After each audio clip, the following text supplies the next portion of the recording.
What's up, everybody? Welcome to another episode of Yala, your thrice weekly podcast where we talk about the hottest news with a touch of what, Terrence? Good old humor. Good old humor, man.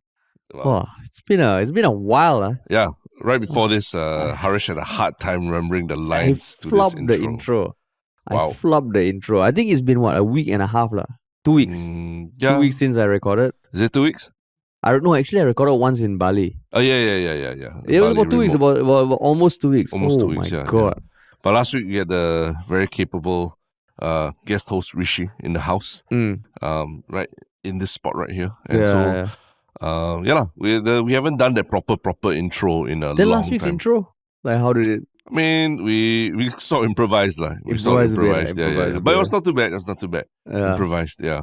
Yeah, That's okay. But we're back. And then this week, and this week you are traveling. Yeah.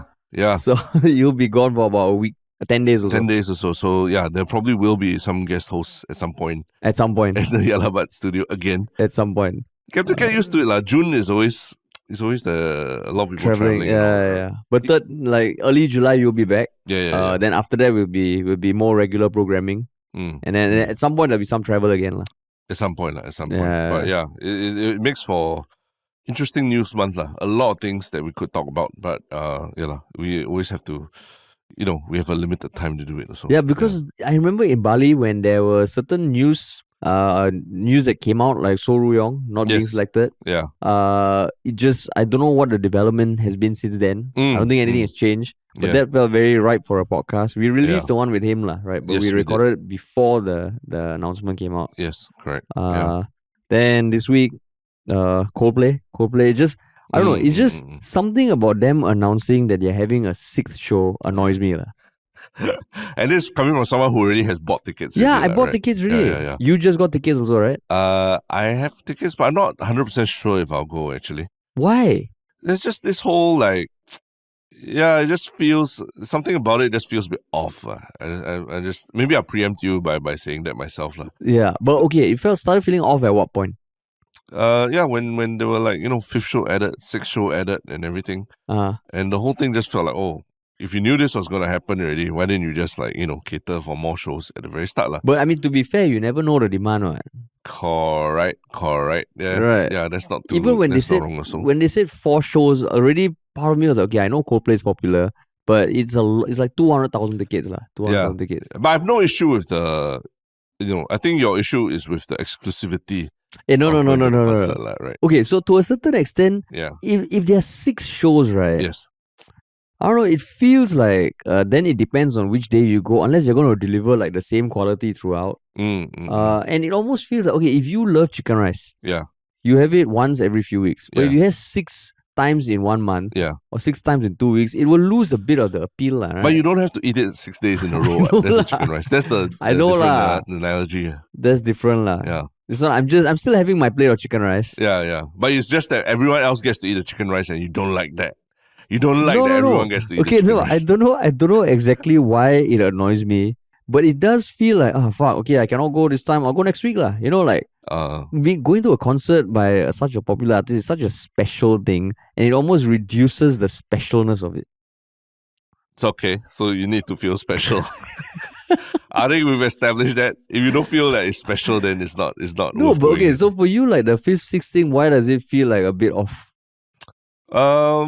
Yeah, no, it's just like the reality and expectations kind of thing. I just felt like, okay, you know that there's going to be that demand.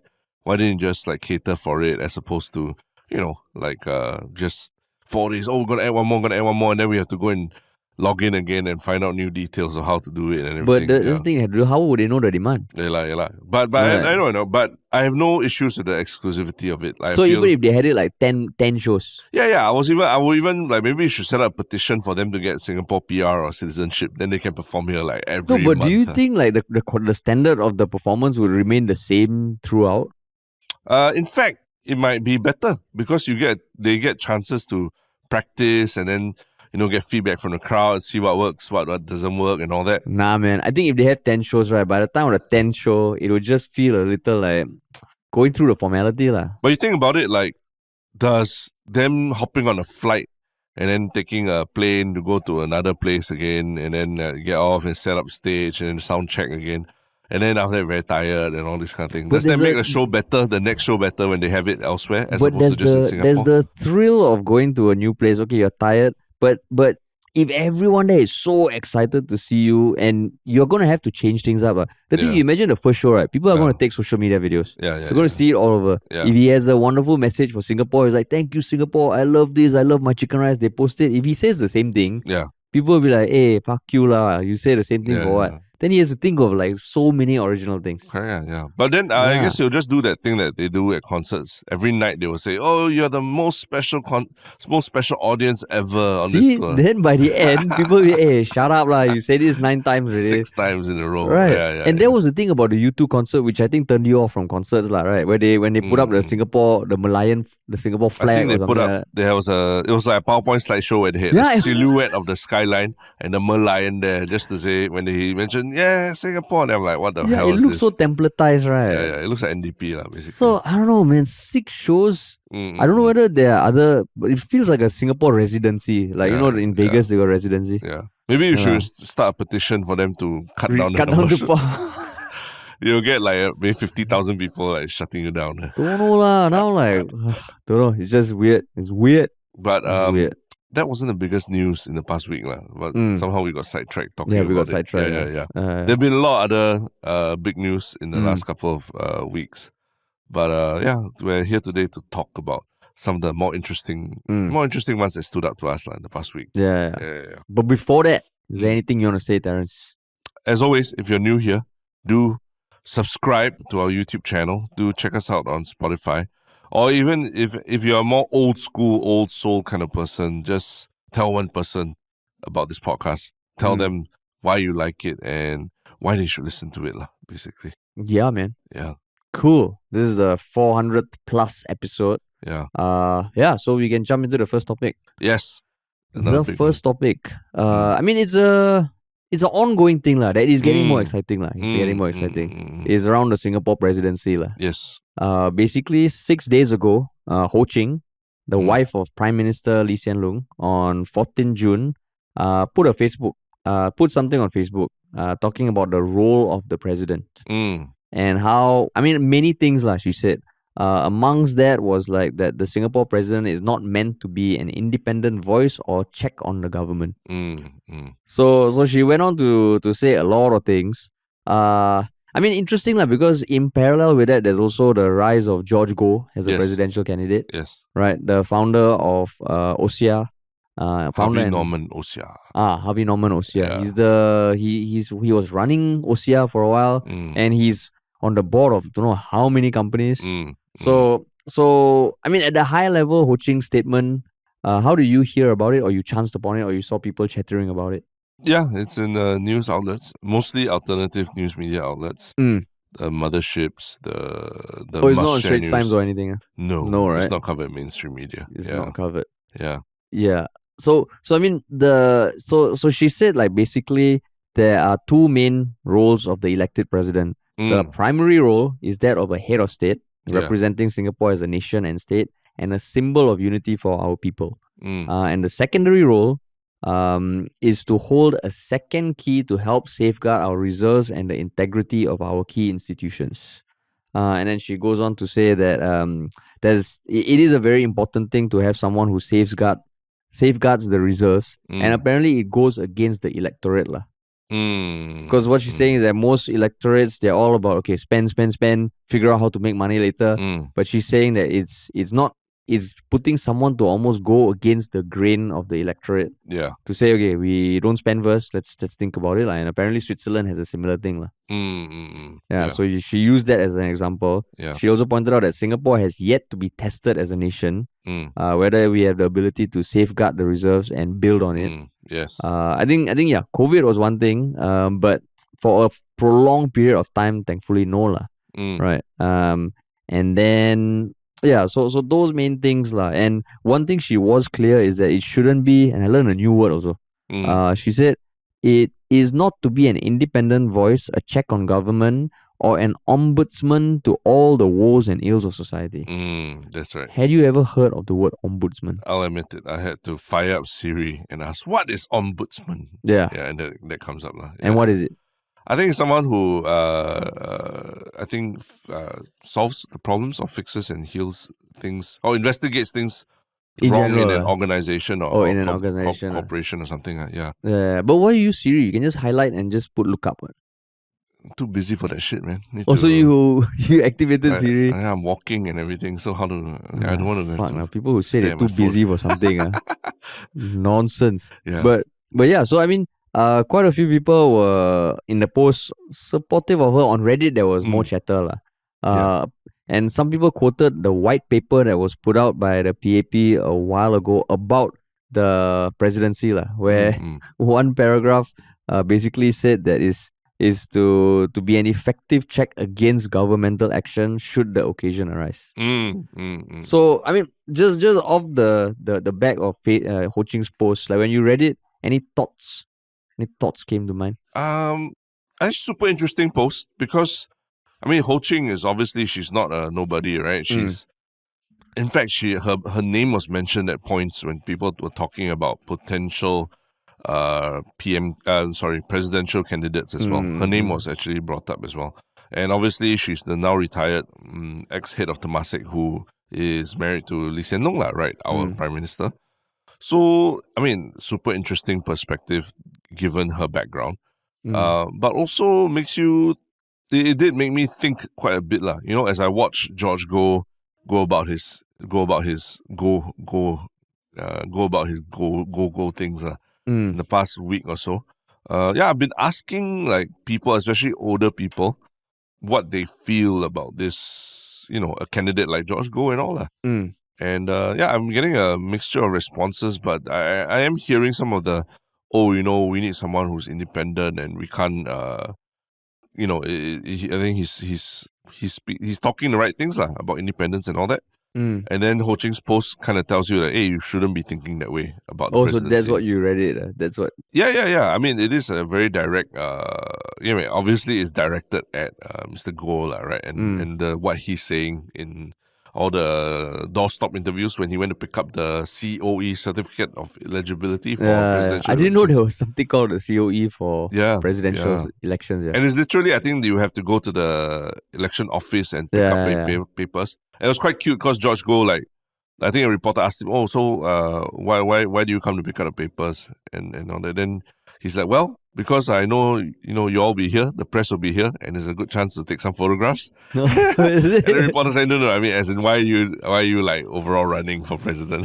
So it was like a very obvious and earnest answer he was giving at first. Yeah. So, I mean, interesting seeing like what is going on and trying to figure out like how people are responding to, Ho Ching's post also. So since you've been following his things he's been going to, how would you sum up his presidential message or presidential character? Oh, his message is vote for an independent. We need change. We need change in Singapore. We need change.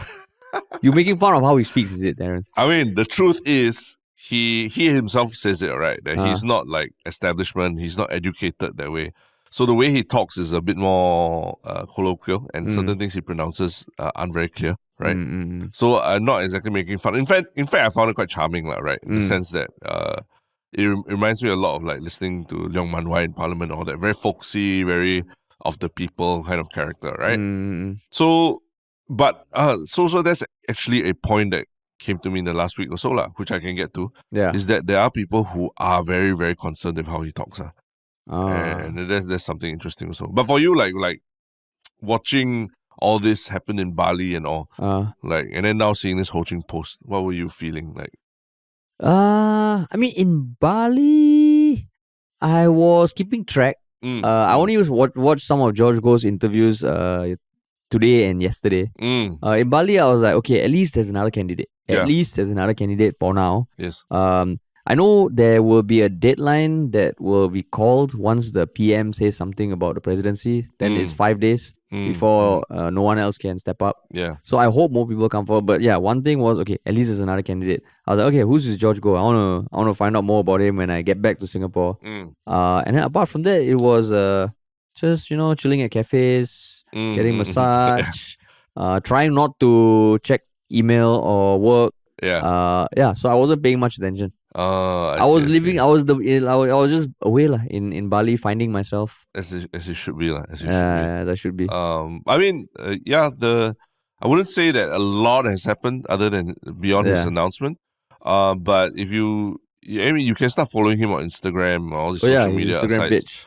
And you can tell, he's probably got a team about him. I think Bertha Henson has come out and said that she's actually running, or at least advising him on media relations. So Bertha Henson's an ex-ST editor or something. Yeah. But someone quite high-ranking within the Straits Times. And now quite anti-Straits Times almost. Anti-mainstream media reporting. Right? She doesn't like the way Straits Times reports a lot of things. Yeah. And she's very vocal about it. And now she seems to be advising George Goh. So he's got a team about him. It's not a fly-by-night kind of thing. I mean, he claims he's got lawyers and accountants and all that also working for him. It's not super clear-cut whether he will be eligible, right? Yeah. And it's not up to him, yeah. But, I mean, on paper, I guess, he did say he has a team that has kind of verified that he should qualify, right? Yeah, he says he has, a team of lawyers and accountants or whatever, people who have looked at and said that he qualifies, Yeah, but then, so then why did you find Ho Ching's post so interesting? Because it felt very targeted. I mean, it is very targeted, and she's basically dismissing the idea of voting for a president to be an independent voice or a check on your government. And she's saying, in fact, if anything, the president should be, working, it should be apolitical and working with the government as a representative of the people to the rest of the world. Right. And it also made me think about what is the role of the presidency in our setup. Don't say democracy broadly, but in Singapore setup, right? Yeah. But what do you think of what she said specific to the situation? When I saw it, it was okay. So I saw this and then I started reading up more about George Goh, and I remember you telling me yesterday when we met that some people were already commenting about the way he spoke. When I read Ho Ching's post, okay, for me, as a layperson, I'm like, okay, the president, I know that they are overseeing the treasury, and they have this presidential committee that they kind of need to consult if they ever want to do something against the grain, which was not present maybe 10 years ago. Right, it was a new thing that came up. Yeah, you're talking about the Council of Presidential Advisors. Council of Presidential Advisors. Oh, that's what it's called. Council of Presidential Advisors. Yeah. But then at the same time, I do feel that the president should be someone who can be the voice of the people, even if it influences parliamentary decisions. Maybe not directly. Right? So when I read her post, I was like, hey, but is it this feels like you're just downplaying the role of a president or the potential impact of a president. Yeah. Because the president, they might not be involved in parliamentary sittings, but whatever they say will by default carry some weight, right? So I think if you have the ability to influence public perception, in some way you can be political. Yeah. Right? Yeah. So when I read it, I was like, okay. It felt a bit, must take it with a pinch of salt and then when I watched George Goh's videos, I didn't go in with that much expectation because I was influenced by, if he's not eloquent or articulate, would that impact? But the more I watch him, I do agree that he's charming. Yeah. And at a doorstop interview, he at one point saying, if you serve, it comes from the heart, not about fame or something like that. And it really feels like this uncle in the family who's like super successful. He knows his shit, but maybe he's not the best at English. Yeah. So quite charming. Quite charming. He's the antithesis of Altman, basically, right? He's Chinese, doesn't speak very eloquently, and private sector, zero political affiliations. Not zero, he's a diplomat, right? If anything. He was, I think, a non-resident ambassador to the Kingdom of Morocco. Yeah, right? Correct. Yeah. And he's really putting himself out there not as based on his achievements in politics or anything, but really about as an independent voice of the people. And I think if you watch his interview, there was that part where he talks about how Ong Teng Cheong, 40% of people voted for the non-establishment candidate. And then when during the Tony Tan election, over, I think 65% of Singaporeans voted for non-establishment candidates. So he's saying that, and his point was that Singaporeans do want independent, non-establishment voice, lah. Yeah. And that's what it's very clear what he's going to write his what wave he's going to write the anti-establishment wave for his campaign. But yeah, I'm already starting to hear things about him as a boss or him and his family and things like that. What kind of things? Rumours about, that he wasn't a great boss. I think this is out there on social media that I think the term was that there were people who worked at Harvey Norman or what, whose pay was docked in half for being like 15 minutes late or something like that.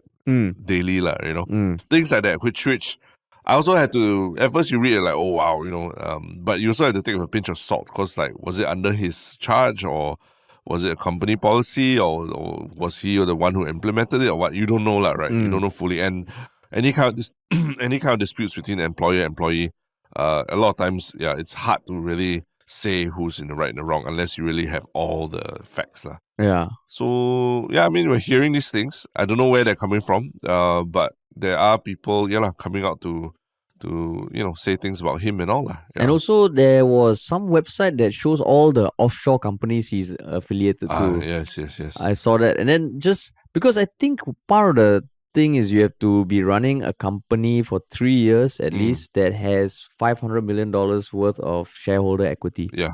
Right. Yeah. So I think it is that number is reached when you combine his holding companies, subsidiary companies and all. So that's why I think maybe it's not that clear cut, lah. Yeah. But then I was just thinking, like, the more I also see online, like, as much as Tharman is almost very loved by Singaporeans, I think he's probably the most loved PAP politician. Yeah.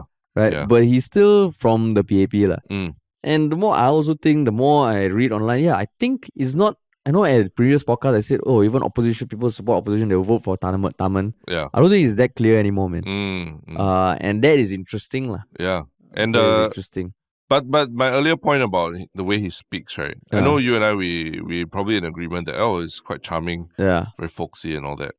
But I think there's still a very big part of the population that would feel that they're embarrassed by if their president spoke like him, lah. That you can't pronounce certain words properly. Like I said earlier, like change. It sounds more like chain, right? Yeah. I don't think that it's a judge of a character, but it tells you a lot about ourselves as Singaporeans, that we place a lot of emphasis on your academic achievements and how you speak English, Not saying that that's a good thing or what. I'm saying that this is just the way things are because of our education system and all that. And there's a very strong bias towards, are you educated, degree holder and all these things. So they have to fight that. But for you, if you were to see him on an international stage, saying that on stage across, I don't know, like Modi and Putin, and speaking like that, like, compared to, let's say, someone like Tharman, would you feel, hand on your heart, would you feel like, I wish he spoke better English? Actually, no, because I think the whole point of international relations is that you also, you need to show your independence and your and your unique characteristics as a nation, lah. So I think there are a lot of world leaders who go to these events. I mean, and I don't know, I'm just speculating, lah, right? They go to these events and they probably can speak pretty good English. They probably can talk. You think they play it down? Yeah, they go there and they insist on speaking with an interpreter present and speaking in their mother tongue or their language, and having the other person have to, process what they're saying, lah. Of course, if you're trying to negotiate a deal or something, then finding some common ground, all that would be good, lah, right? But I think there's also something to like, okay, this is the way a lot of people in my country talk. And so to represent my country better, I will also be speaking like that. I'm not saying that you speak bad English, right? Yeah. But maybe the way you pronounce things and all that, it's a Singaporean way of pronouncing things. Don't it's not don't pander. Yeah. It's not what. Oh yeah, it's not. Yeah. In this case, it's we don't. not. Okay, but it's it tells you of a certain maybe a certain generation of Singaporeans who maybe aren't so educated, who also do talk like this, lah. Right? Yeah. Will I begrudge them and say that this can't be changed or improved? No, lah. I think it can be trained, right? The way you speak and your vocab and pronunciation and all that.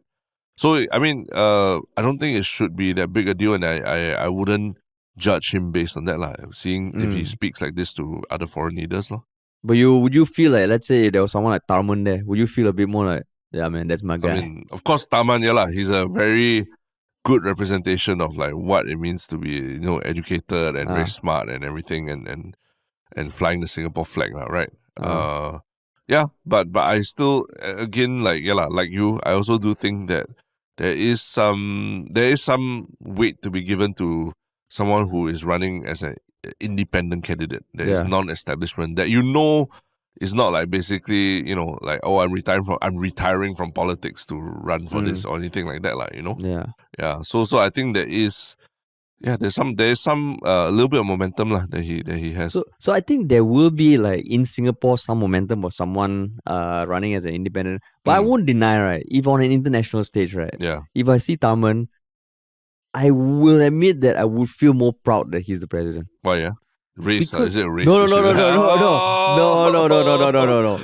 not. It's not a racist thing. And I'm trying to understand why also, because I totally agree that how you speak is not a reflection of character, right? But I'm just saying my gut feel initially would be like, wow, fuck, that's my guy. Whereas with someone like, let's say George Goh, I can love him, but I would feel a bit like, oh, okay, I wish he spoke better English. And I'm just being like, that's my initial feeling. Yeah. And I think it's because, like, okay, what you're you said. You're elitist. No, I don't. No. I don't think so, lah. Maybe I am. I don't think so. I'm just being honest, Terence. Okay, I'm just being honest. Because I feel, so the example you gave about how, I can totally imagine it's a power play, like, I'm going to speak my own language. I'm going to have an interpreter here. Yeah. But Singapore's like main language is English, lah. And I know we have had this debate before. Yeah. But at this point, it is the main language, right? Yeah. So I feel like if we are there, English speaking country, not say our national language is French or Arabic or something, lah. Then it does feel like, then we should have someone who speaks good English, lah. So that's my initial thought. Yeah. And why I think it has some weight, unfortunately, is because in like politics, it's all about first impression, right? Yes. So that's why I find it interesting, but also a bit like, then what are we voting for? Are we voting based on character, or are we voting based on impression? Competence also, right? Competence, competence. Because, like, of course, I would want someone who's like, fucking, you don't speak English also, that's fine. But if you're a badass president, solid. But in the international stage, perception, people will be impacted by that, lah.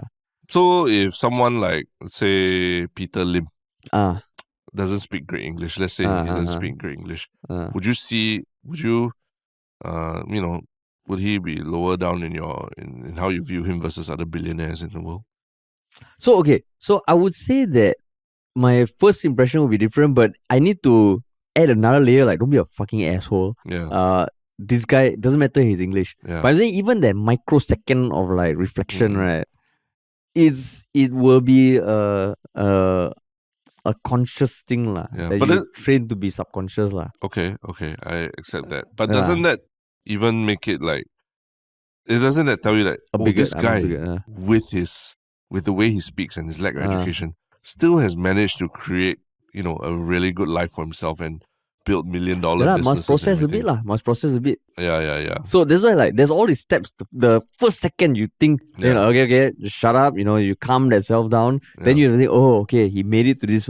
Oh, that means he's even more competent maybe than someone who's like full of it and just can speak good only. And the negotiation is not just about how you talk, right? It's about understanding the room, and someone who has built so many businesses in the private sector across multiple industries. He knows that. He knows. But then it's all another layer of logic. Correct. That's where it gets tricky. That's where it gets tricky. Because the moment you have to go through a few layers of logic, then you're depending on people going through the layers of logic. But so here's my question. Tan Singh, a lot of people also were like, oh, the way he talks, I don't like the way he talks and all that. Yeah.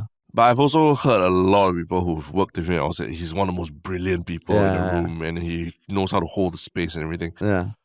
And then, he's not the prime candidate to be the prime minister, right? Yeah. Maybe the establishment agreed as well and all that. But what do you think is the difference between someone like Tan Singh not speaking well and then, Lawrence Wong. And then getting a lot of flack for it and also let's assume that, he's not becoming the prime minister, right? Versus someone like George Goh, like, he doesn't speak well, but because apply that layer of logic and Because at this point, George Goh is still the friendly uncle. Tan Singh has said some stuff in the past that's just fucking annoying, lah. Yeah. So I think it is, there's the way people speak, but there's what they say in that what they say also that matters, lah. And I think also that the one big difference is that Tan Singh is educated, lah. He is very educated. He has gone overseas to get educated. So there are points when he speaks in a very folksy manner that I feel it's not doesn't feel as genuine, right? Oh, so you think it's like a front? I don't know. Maybe not. Maybe it's just his way of speaking. I mean, you and I, even when we talk to each other, all that, we don't always speak like how we do on the English, podcast. Yeah. Now we enunciate more clearly, speak more slowly, but when we speak to each other, there's a lot of shorthand and all that. Maybe that's what Tan Singh is doing. But because he's so educated, there's always a bit of, are you talking to me because you think I'm an idiot or what? I don't get that with George Goh. When I hear him talk, like, I feel like that's the way he is, and that's how he just. But Tan Singh, what you're saying is educated is that he has gone through the academically educated. And excel and gone overseas and studied and everything. Yeah. So the way he's talking is almost feels like is part of the show of being a politician, to connect with the men on the ground and things like that. Whereas there's George Goh, the way he talks that's just the way he talks. Like you said, that uncle, right? Talks like that.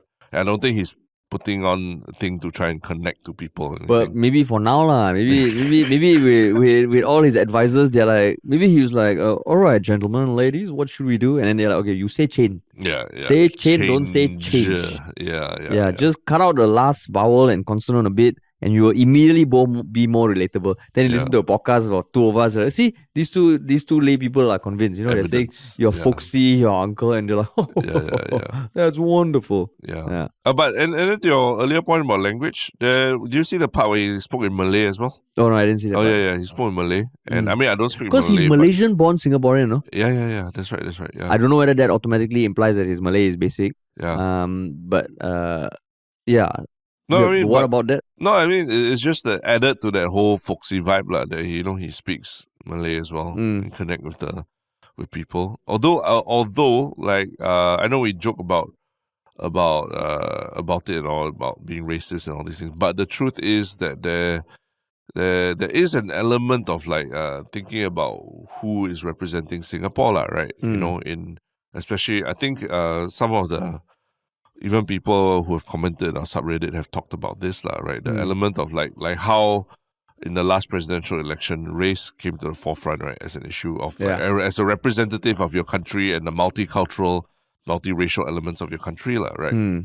So there's also that consideration for people when it comes to who's going to represent Singapore on a global stage. So you're saying the racists will vote for George Goh? No. I'm saying, like, who do you want to represent your country, right? Like, someone who's of a minority candidate who's very, very capable, very talented, very educated, very well respected and well liked, or you gonna, have someone from the majority represent your country who, he says he's a voice of the people and everything, right?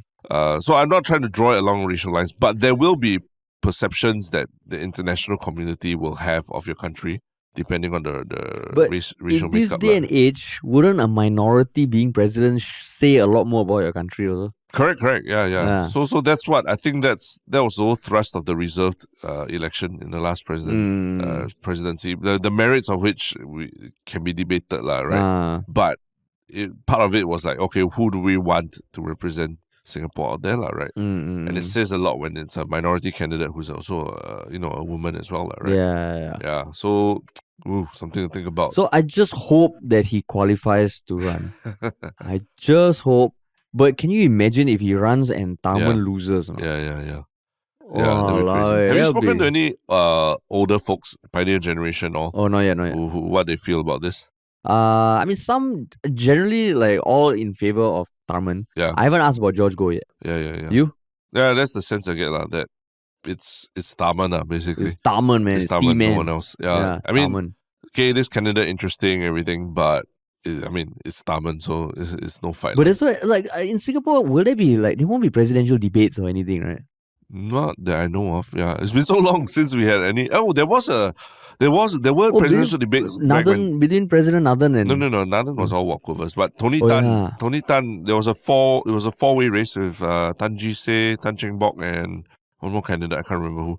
But there were presidential debates. I saw them on YouTube. Yeah, that would be fun. Yeah, man. the algorithm fed them to me where I saw the old broadcasts and everything. Yeah, and you can be sure if there are those sort of debates, we will be on it, man. Yeah. We will be commentary. On it. Yeah, the first time we had our first spike for Yalaba was during the 2020 elections. Yeah, and we did a podcast every day during the 10-day whatever you call it period. Yeah. But now I think there's a lot of options. A lot of people are looking forward to the elections as this is our coming out party. Oh yeah, correct. Even Sudhir and his team, right? John Media, they're all gonna have a very big coverage team. I think Mothership was doing that also. GE. But how many in the podcast?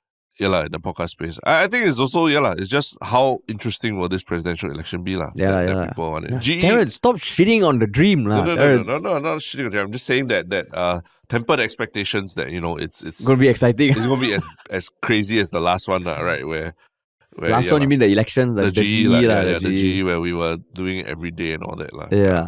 But yeah. Yeah, no. If it's exciting, we will do it. We'll do it. Oh, we will. Yeah. Terrence, come on, man. But yeah, this is just the dream stage. But one last thing is Ho Ching, wife of the Prime Minister and everything. Should she be going out there saying such things and posting about these kind of things on social media? I don't know, man. I think she's free to post and she just suffer bear the circumstances. Bear the consequences. What are the consequences in your mind? Some people getting more riled up than they were before. Yeah. Hey, don't tell us this shit. Why are you saying this kind of stuff? Yeah. But I mean, I don't think she shouldn't post. She's free to post, but just bear the consequences. For you? Yeah, I think so too. That she should be free to say whatever she wants. Yeah. But given that she's that closely affiliated with the current Prime Minister and all. Yeah. There should be a little bit of consideration, right, on the optics of saying, hey, the president, is not an independent role, and whereas the government is the real power. I mean, it just doesn't look good, Yeah. Yeah, I wonder if they talk about it. I don't know, man. It's but Ho Ching's social media usage is something of legend, right? Yeah. I don't think I've seen anyone else that uses Facebook like she did, Yeah, right? She uses Facebook like Twitter, basically. Yeah, every minute, every few minutes, every just few post. minutes, 6 minutes or something. Maybe that's one of the things that they don't talk about at dinner. Social media, cannot. Social media usage. Certain things you don't talk about with your partner and all. Yeah. These are social media usage. Hey, put your phone down. Yeah, correct. Put your phone down. Yeah. No, then just so I saw what you posted and she's like, nope, we're not going there. We had an agreement, all right? Then okay, can. Yeah. Can. The dynamics of the power couple. Yeah, man. But yeah, cool, man. Happy to hear what people think. I mean, I think there are very academic arguments about what the role of president should be, right? Which we didn't really go into, but it's worth. I think it's worth taking a look. I mean, we can put a link to even the white paper that was issued in 2016, which is 49 pages. Wow. Called the review of specific aspects of the elected presidency. Yeah. And it gets quite technical. Yeah. And on Reddit, I mean, there's enough chatter to discuss the intricacies of that. Yeah, that's right. Cool, man. But yes, that big topic, talking about hustings and doorstep interviews and all that. Which brings us to our next topic about someone who was doing a lot of literal doorstop interviews or doorstep interviews, right? Yeah. On TikTok. Yeah. But he's not running for president. What's he doing? So, I mean, he was literally on doorsteps. Yeah. And he is a TikToker and YouTuber who goes by the username Playboy Brandy. And he was trying to do a video. He posted quite a few clips on TikTok, including a 12-minute video on YouTube of him walking along Nasim Road, which is one of the wealthiest neighborhoods in Singapore. Is a bunch of GCBs. Is the kind of houses that's you can stand at the gate, but you might not be able to still see much of the house because it's that far in. And he was ringing doorbells and trying to ask for the owner to ask about what they do. What he said would be like a 1-minute conversation. So I don't think he got to interview anyone. The whole video was basically him getting rejected by like helpers because the owners weren't around. I think he spoke to one owner, but the owner declined the interview. And basically people on comments, there was some people who were saying, leave people alone. Why you want to do this? Why are you doing this? But when you saw this video, what came to mind? No, it came up in our subreddit. Someone pointed it out as something we could talk about. I think specifically with regards to, having done on the street videos and prank videos and all that before.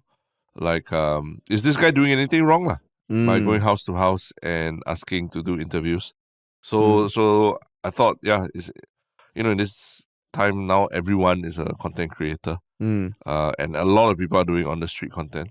So is there anything wrong with what this person And a lot of has people done? are doing these kind of videos. You get people talking to people who are coming out of fancy cars. I think there's one guy in Malaysia who's quite big. And he's done quite a few videos in Singapore. In the US, you get a bunch of people talking to people on the streets of New York, on their yachts. I think also some houses where they talk. So this guy, is he doing anything wrong? I don't think he's doing anything wrong, but I just don't like how he's doing it. Oh, what do you mean don't like how he's doing it? I mean, like the way, or maybe it's just like the way he was trying to get an interview with the house. I don't think it's the best way to say it also lah. Like because he would ring the doorbell and say, "Hi, is the owner of the house around?" And then it'll be who's this? And he said, "Oh no, I don't know the owner of the house.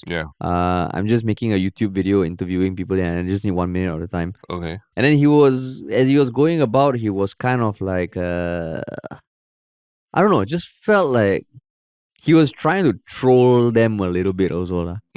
So I don't think, even if I'm thinking about the most effective way to ask for an interview in those sort of situations, I don't think he was doing it in a way that if you wanted an interview, that's not the way to do it. If you want to just get a compilation of you being rejected and you kind of talking about these people, these elitist people a certain way, then he got what he wanted. But whether it's wrong, I don't think it's wrong. But I also don't like the format. For you? I don't like the fact that, I mean, he identifies as Nasim Road, right? And then the camera is outside people's houses. Yeah, correct. So it's very clear. You merely can sort of make out which house it is if you pass by. And even if you wanted to interview people, that it's kind of like you're revealing where they live. And even the helper having to come out and answer your questions and all. To me, it just feels like a very big invasion of privacy when you literally show up with, filming at people's doors.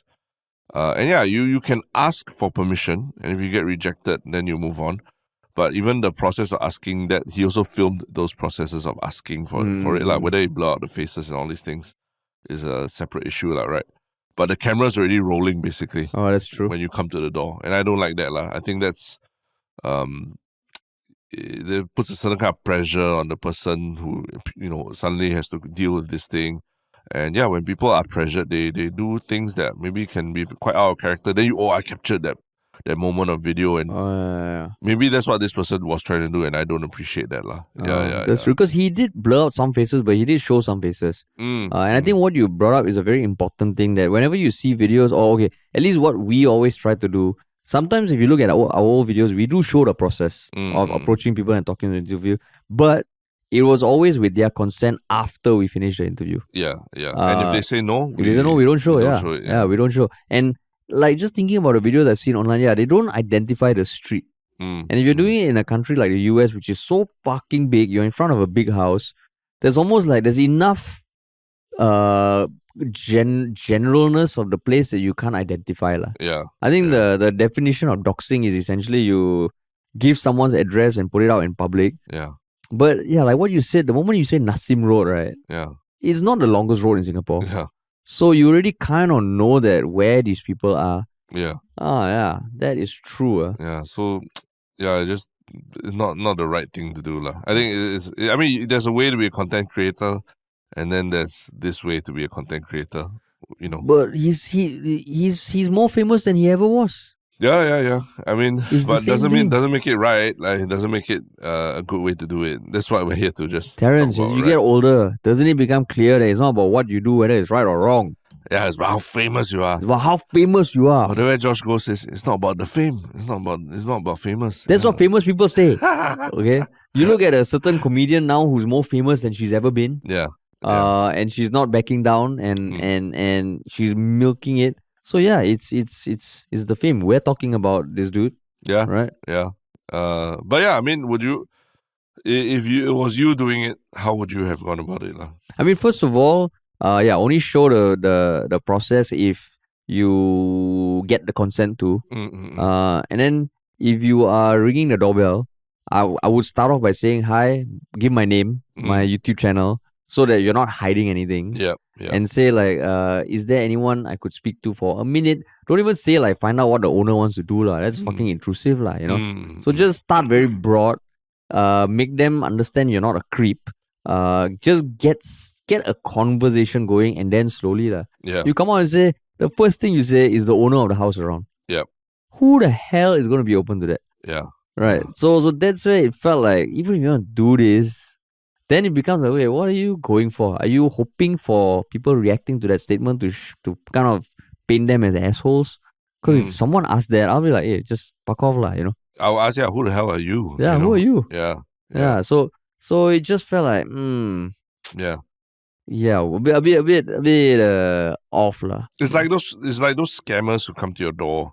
Yeah. And then they're like, oh yeah, we're here to inspect your fire extinguishers. And Yeah. Wait, who are you again? What authority are you, you know? Yeah. And I think there's a whole technique to it, lah, right? Of trying to sound like an authority in terms of like doing these things to get through your door and then scam you by selling you expired fire extinguishers or whatever. So I really don't appreciate that tactic. And like what you said, like the way he approached each of them, asking, are you owner? I mean, is the owner of the house around or anything? Yeah. I mean, if anything, you want to ask the people face to face if they're there. That's better, lah. So they don't. All you hear is audio. Yeah. And now in this world of scammers and all, everyone's just a bit more wary. So but he got a lot of content. Yeah. But I mean, I think it's stupid, lah. Yeah. He got a lot of content, but yeah lah. So I mean, yeah, I don't know how many people are supporting him. Let me just see some of the comments. Yeah. Actually, most of the comments also pointing out, yo man, even if they're home, they're probably not going to agree to an interview just like that, lah. Yeah. But yeah, good lah. At least some common sense prevailed. Some common sense. Yeah. But yeah, man. But yeah. Cool. Shall we jump to the one Shiok comment of the past few days or weeks? Week. I think it's been a while, right? Yeah. Would you like to go first? Yeah, sure. I think I've just been looking at our YouTube comments quite a bit, and I wouldn't say shook lah, right? But there's a lot of recent comments about the Soryong podcast we did. Very strange comments, right? Like what? There are thinly disguised as praises for Harish. It's like I think thinly disguised. Yeah, it's funny because I do feel like this podcast showcases more of the legend that is Harish from Ministry of Funny. Gotta love his vids, man. Cheers, Harish. Than the pretender that is Ryong. At least MOF provides alternative views to the government through comedy, which is universally acceptable, blah, blah. But Ryong's way is through derogatory, disparaging comments. How is that tactful to go attack and discredit the government directly? Only dumb persons do that. Maybe Ryong should start his own Yala comedy podcast if he really want to challenge the government. Yeah. So that's just one. And there's more of that where they came from. So it's very strange. Seems like every time we have Soryong on our podcast, there's a very concerted effort to talk shit about him in the comments. And play me up, is it? That's why I said thinly veiled. It's like just feels more like he's there to scold Ryong than to really praise you. But it makes you feel good. Just collateral praise lah. Collateral praise. Yeah. Collateral praise. Yeah. I'll take it lah. I'll take collateral praise. Yeah. Oh, I see. Funny. Okay. So for me, the one Shiok comment. I mean, there was one thing about just off the back of that, there was a comment from Raikota, just saying that they loved the episode with Soro Yong because he's been a guest for 3 times now. Yeah. And there's a degree of camaraderie that we had during the recording that this made the recording fun to hear. Yep. And also that they are seeing that SNOC has excluded him once again from the Asian Games. So I just thought that it's nice because initially when we used to have guests on Yalabat or on our first iteration of the Mushroom, it was very like, you come once and then it doesn't carry on. But now it's nice that we have repeat guests. Yeah. We have Rishi, we have Andy, we have Ruyong. Yeah. And yeah, like hopefully we can just build up a few more guests who come on more often also. Sudhir as well. Yeah. Oh yeah, Sudhir. Yeah. Sudhir as well, who we will be getting on in the next few weeks at some point. Yes. A lot to talk about with him. Yeah. But yeah, so that was for the one Shiok comments. What about the one Shiok thing? Mine was just a CNN video that I saw recently where a paleoanthropologist debunks myth about humans. So there's this paleoanthropologist called Dr. Lee Berger, and he and his team discovered some evidence last year that members of a mysterious archaic human species, that means predating Homo sapiens, actually buried their dead and carved symbols on cave walls above where they were buried.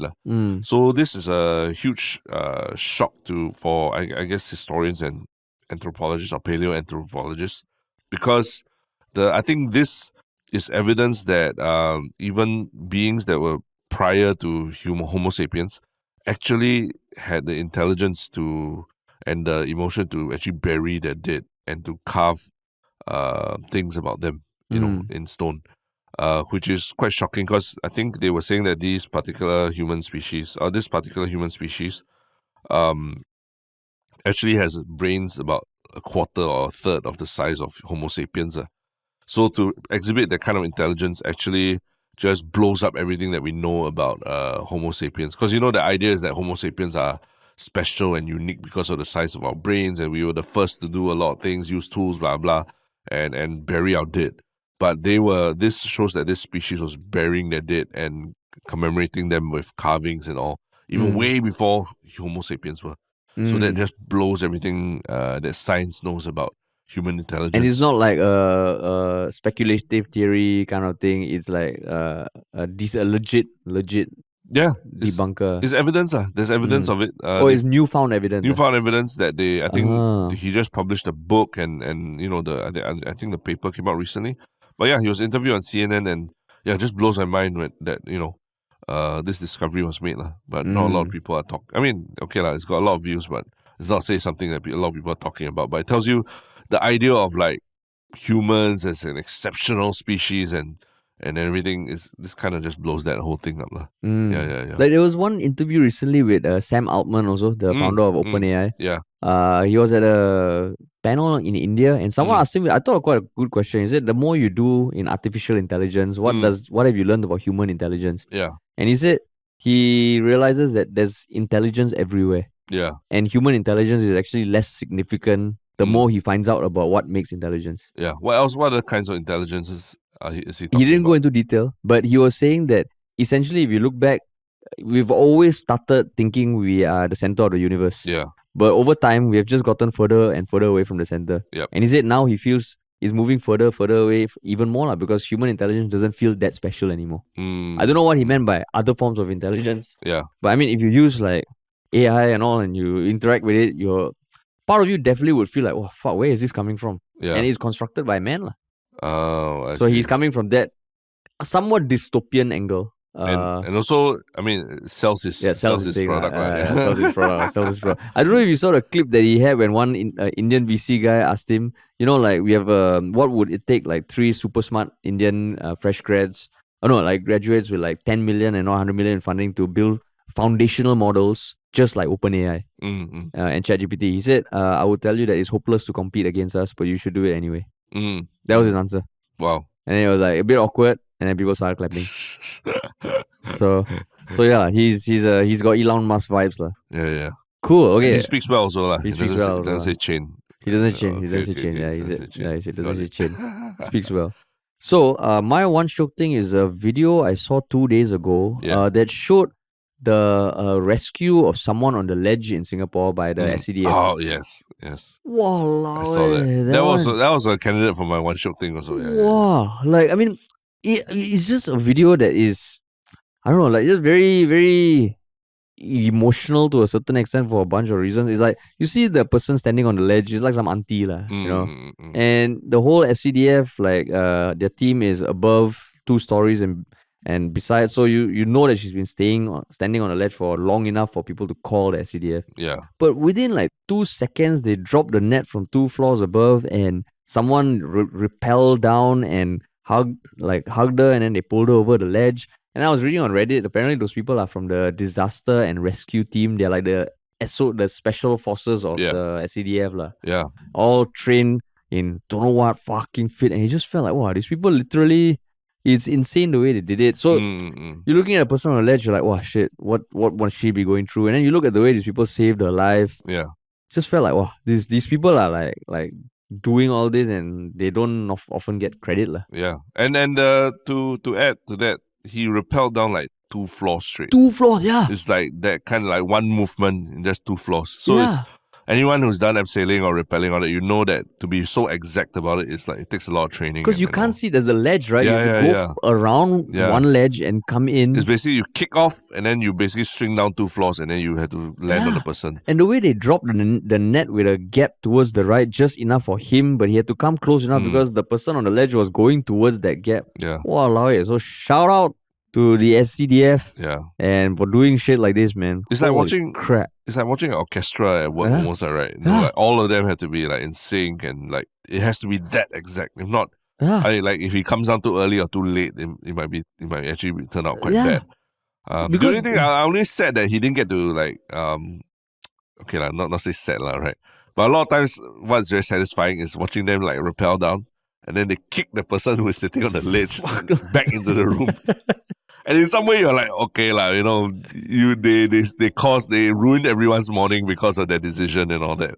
So just seeing the policemen coming and kicking them. But maybe the one if they are on the window ledge. This one, there was a railing behind her. Like, not saying that I wanted him to kick her, but it just gives me like. The video is like chicken soup for the soul, no? And you want to make that into UFC, is it? No, I'm just saying the kick is it's such a strong action. It's so immediate. Whereas this one, he came and then I think he like wrapped his legs around her. Then they dragged her over the ledge. But the kick is always very satisfying to watch because it's like, whoa, just like that. And they're also very precise, right? Very precise, yeah. You can't kick the face, you can't kick the groin. Probably just the body. They rather the person get like injury from kick than, like jump down 14 stories or what. Oh, this is crazy, man. So shout out to you guys. Shout out to them, yeah. Cool, man. But wow, another one that can. Yeah, we'll do another one by the end of this week. Yes. Before Terrence goes away. Yeah, and then we'll figure out who the guest host is. Yeah. Cool, man. All right. Thanks for listening, everybody.